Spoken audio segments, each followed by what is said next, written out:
বিসমিল্লাহির রহমানির রহিম। আসসালামু আলাইকুম। উচ্চ মাধ্যমিক শ্রেণীর পদার্থবিজ্ঞান প্রথম পত্রে আমরা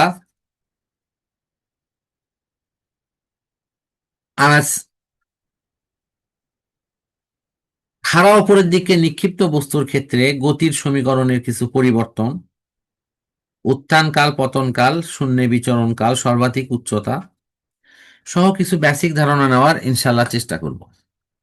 এবং এর সাথে কম্পেয়ার করে আমরা যদি কোনো বস্তুকে খাড়া উপরের দিকে নিক্ষেপ না করে যদি তির্যক বরাবর নিক্ষেপ করি, অর্থাৎ বস্তুটি যদি একটি প্রক্ষেপক হয়ে যায়, তাহলে সেক্ষেত্রে ওই প্রক্ষেপকের ক্ষেত্রে উত্থানকাল, পতনকাল, শূন্যে বিচরণকাল, তার পাল্লা, সর্বাধিক উচ্চতা, সর্বাধিক পাল্লা ইত্যাদি বিষয়গুলোর উপর পর্যায়ক্রমে ইনশাল্লাহ তুলনামূলক ধারণা নেওয়ার চেষ্টা করব। কার সাথে? খাড়া উপরের দিকে নিক্ষিপ্ত বস্তুর গতির সাথে। তা আমরা একটু দেখি যে যদি বস্তুকে খাড়া উপরের দিকে নিক্ষেপ করি আর তির্যকভাবে নিক্ষেপ করি, এই দুটার পার্থক্যটা কি, একটু পার্থক্যটা দেখি। বস্তু মনে করো এরকম সোজ এরকম একটা তলের উপর আছে, এটা এটা খাড়া উপরের দিকে উঠতেছে,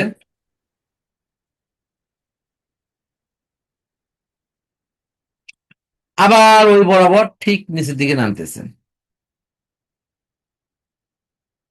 এখানে আমাদের কৌণিক অবস্থান হবে 90 ডিগ্রি,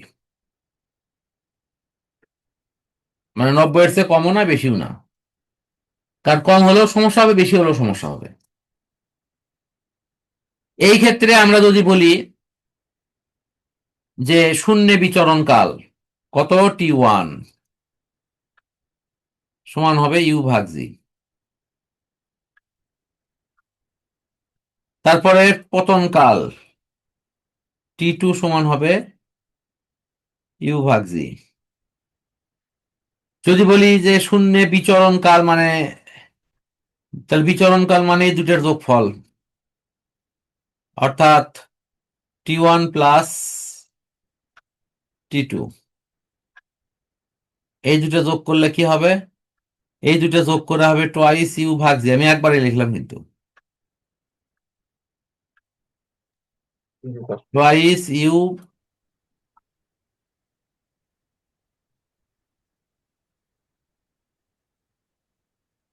টোয়াইস U/হলো G, মানে ওই দুটো যোগ করলে তাই হবে কিন্তু। বুঝতে পারছো কি? মানে T1 T2 যোগ করো, এইটা আর এটা একই জিনিস যোগ করলে টোয়াইস U/G হবে কি না? হবে স্যার। আচ্ছা,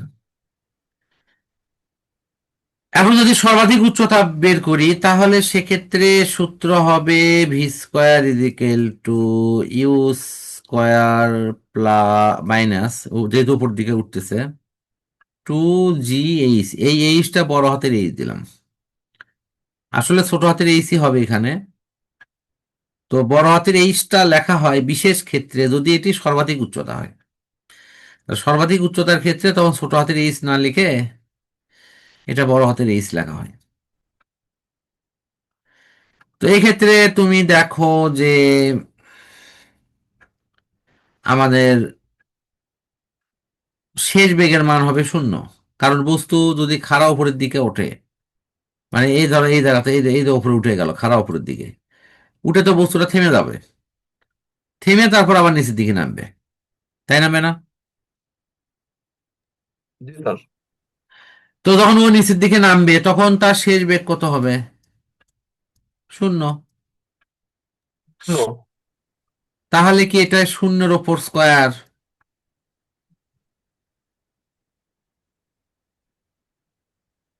বলা যায় স্যার, 0/2। U² - 2G।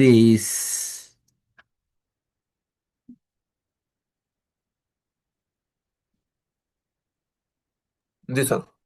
আচ্ছা, তো এখন দেখো, আমি যদি এইটাকে এই পাশে পার করে নিই তাহলে কি এভাবে লেখা যায় না? 2GH is equal two U²। তাহলে লেখা যায়। এই সমান লেখা যায় কি, ইউ স্কোয়ার ভাগ টোয়াইস জি। জি স্যার। এখন তুমি হয়তো বলবা স্যার যেমন এই যে ইউ ভাগ জি, এই সূত্র কই থেকে আছে, এটা কিন্তু সহজ জিনিস। V is equal to u minus gt. এখানেও তুমি দেখো যে বস্তু উপরের দিকে উঠলে শেষ বেগ শূন্য হয়।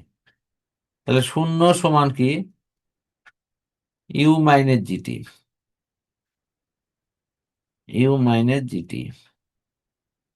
তাহলে এখান থেকে জিটি সমান কি হবে, ইউ, খালি ইউ হবে। যেখান থেকে পি সমান ইউ ভাগ জি।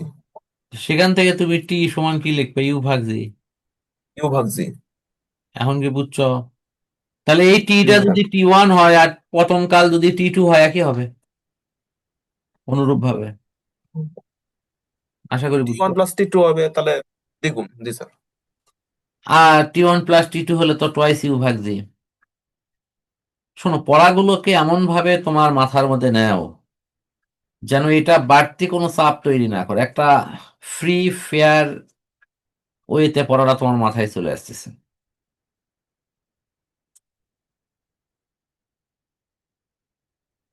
ঠিক আছে। জি স্যার। এখন আমরা দেখি যে এই যে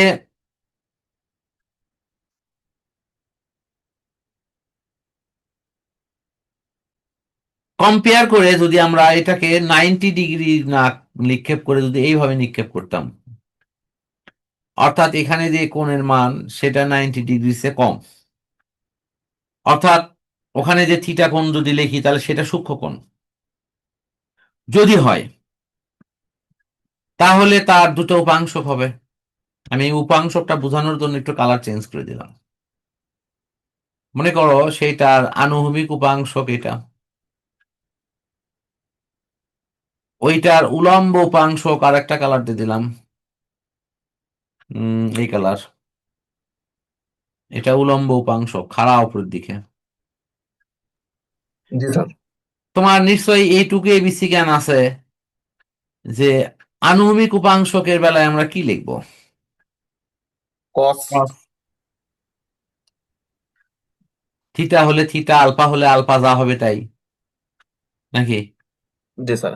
আর উলম্ব হচ্ছে আমার সাইন যদি থিটা বা এটা সাইন যদি আলফা এটা যাই আর বলি। হয় তাহলে এটা আর কস থিটা। তাহলে আর কস থিটা। আর এটা কি হবে, আর sine theta. R sine theta.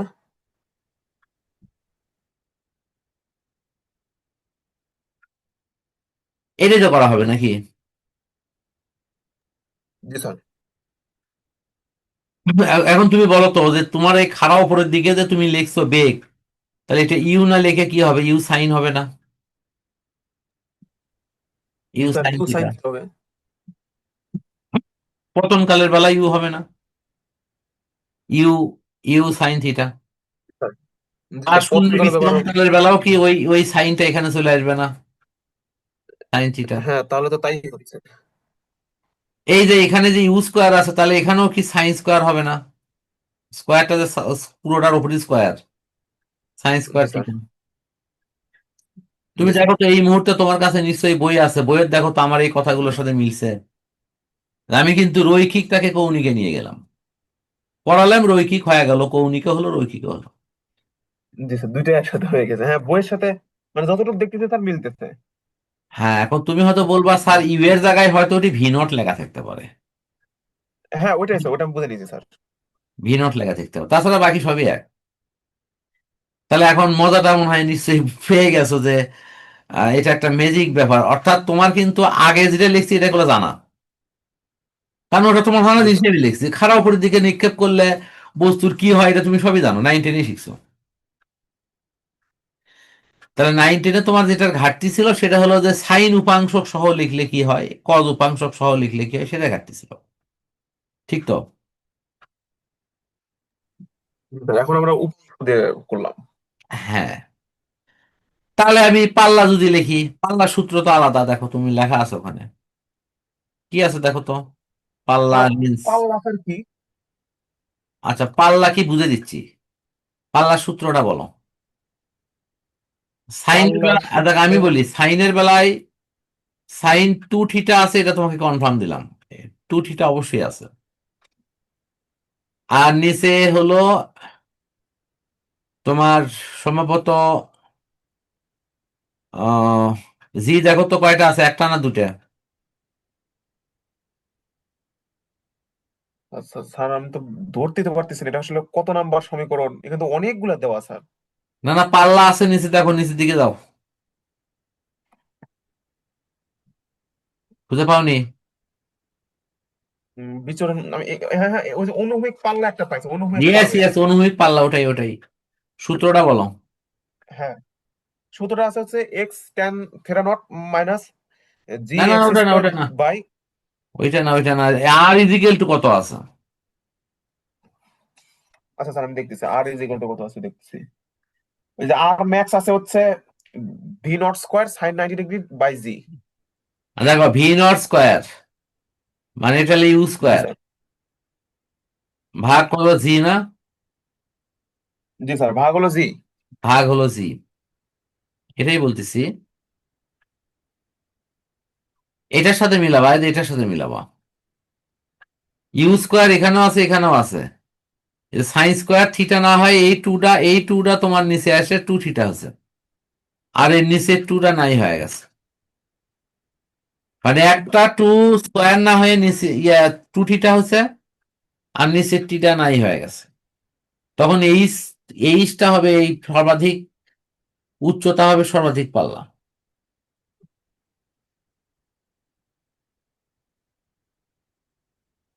G sir.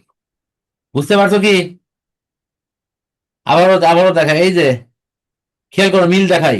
You square, you square, এটি আছে সাইন স্কোয়ার থিটা, আর এখানে আছে সাইন স্কোয়ার না হয় ওই স্কোয়ারটার স্কোয়ারের যে টু, মানে এই যে স্কোয়ারের যে জি টু, স্যার। এই টুটাই মনে করো নিচে গেছে, অর্থাৎ টু থিটা হচ্ছে। আর নিচে আছে কত, টু জি, আর এখানে খালি জি, আর কোনো পার্থক্য নেই, মনে থাকবে। না, স্যার একটু আরেকবার বুঝাই দিয়েছে, ওই যে মানে ওই যে বুঝতে পারতেছে নীল আর লাল কালি এক হয়ে গেছে তো।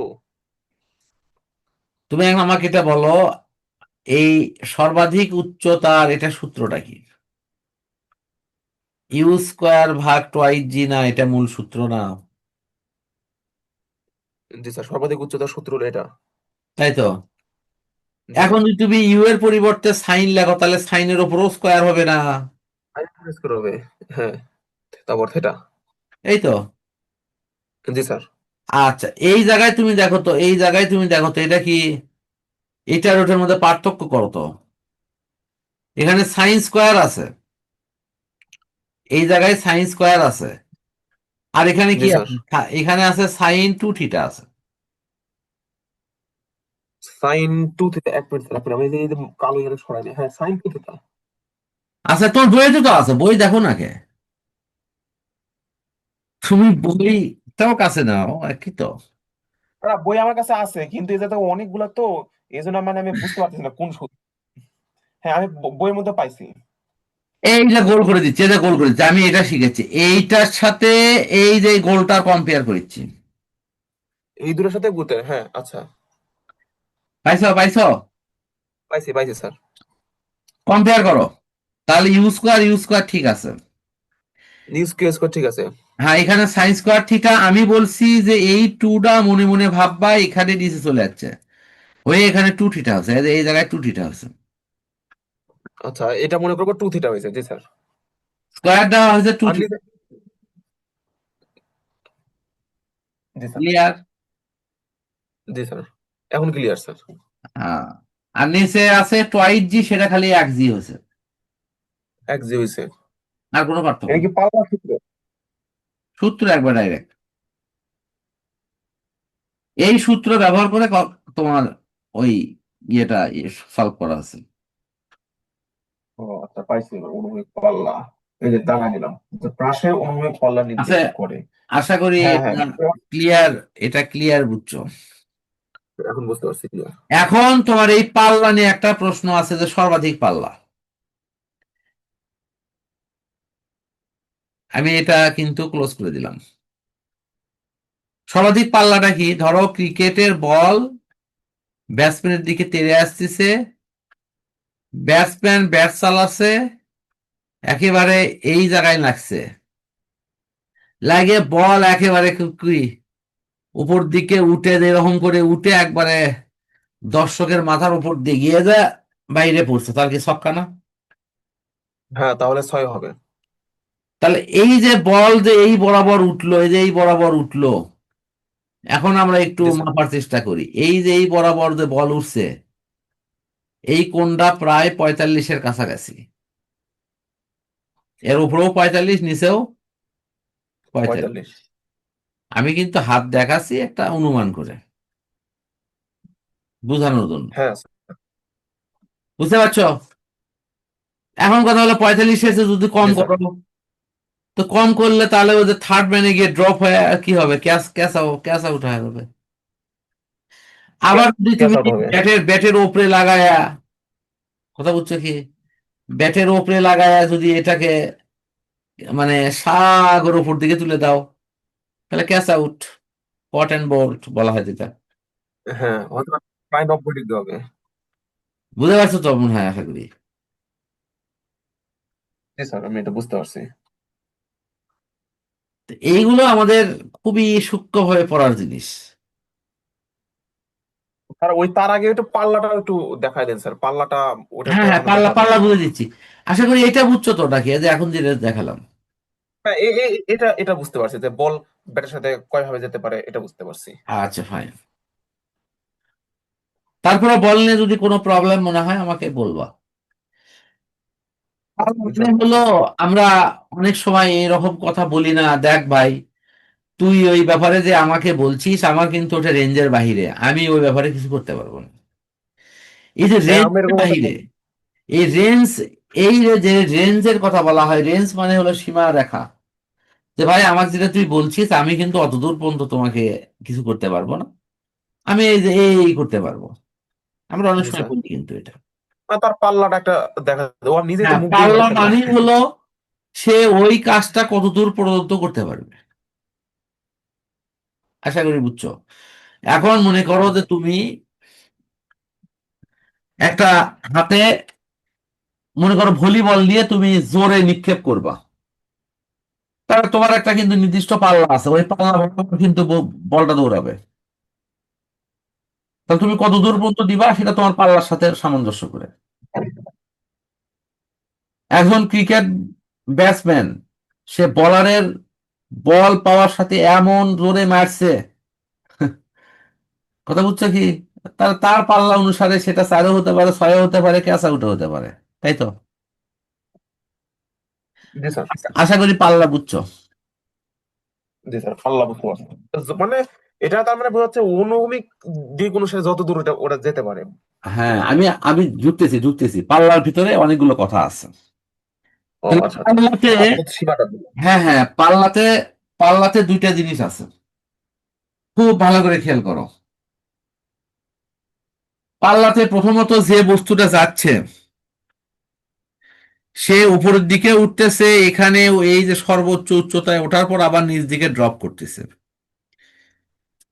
তাহলে তার মধ্যে দ্বিমাত্রিক গতি পাওয়া যাচ্ছে, কারণ এই গতির এক্স অক্ষ বরাবরও আছে, ওয়াই অক্ষ বরাবরও আছে।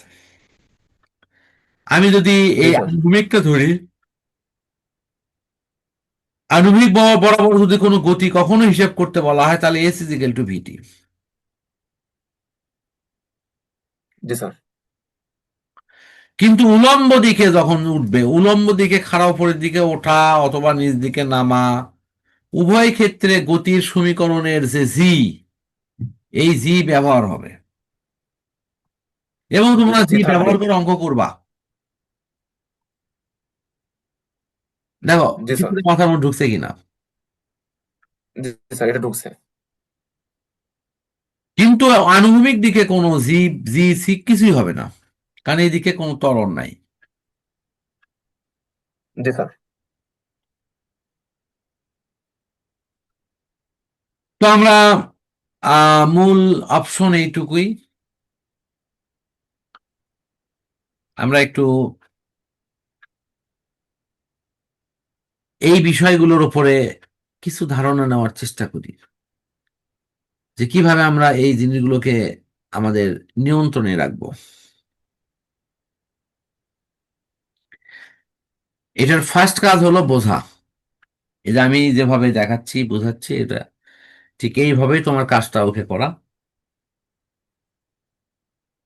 দেন এটার উপর কোনো মুখস্থ থিম থাকলে সেটা মাথায় ঝেড়ে ফেলে দেওয়া, যে কোনো থিম মুখস্থ করা যাবে না।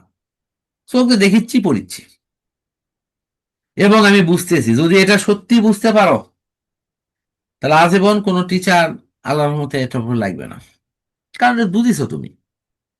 হ্যাঁ, হয়তো একটু আয়ত্ত কম হচ্ছে বেশি হচ্ছে সেটা পরে হিসেব, কিন্তু বুঝছো কিনা, জি স্যার, এটা হলো প্রথম। এটা হলো মুখ্য বিষয়।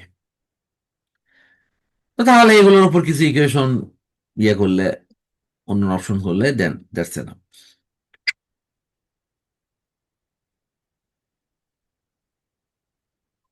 তো এই পর্যন্তই আমাদের প্রক্ষেপক দিয়ে মূল কথা।